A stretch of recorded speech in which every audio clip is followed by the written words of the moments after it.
sources have essentially suggested a couple of asks that they have of the government, the central government, as far as 2026 union budget is concerned. And of course, a whole lot of focus is seeming to be on the boosting of electronics components manufacturing ecosystem. Overall, what they've asked is for zones to be created for electronics manufacturing, for components and for products.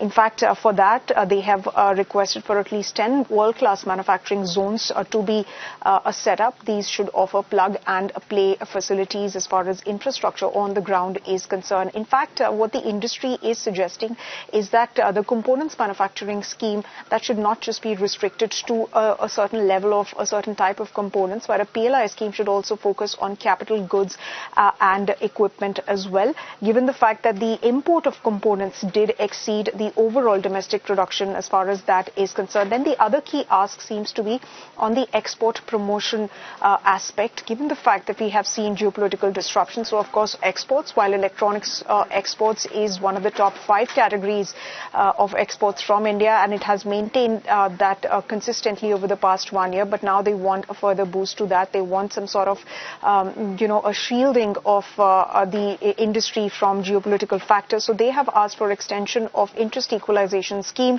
They've also sought exemption from mandatory QCOs or quality control orders for imports of raw materials in components manufacturing, for example, copper, steel, etc. The other key ask that we're given to understand from what sources within the industry are telling ET Now is that the testing and certification costs, they should be subsidized, given the fact that 2 to 10 lakh rupee per product, per model is what the cost is ranging, is what the cost is around. So MSMEs are also burdened by the high cost of mandatory testing and certification. They want some sort of an easing of pressure to come on that front. In fact, they've also requested for a fund for SMEs for manufacturing of electronics components, so that SMEs can now be also pushed into the electronics components ecosystem and they can also be given some financial support.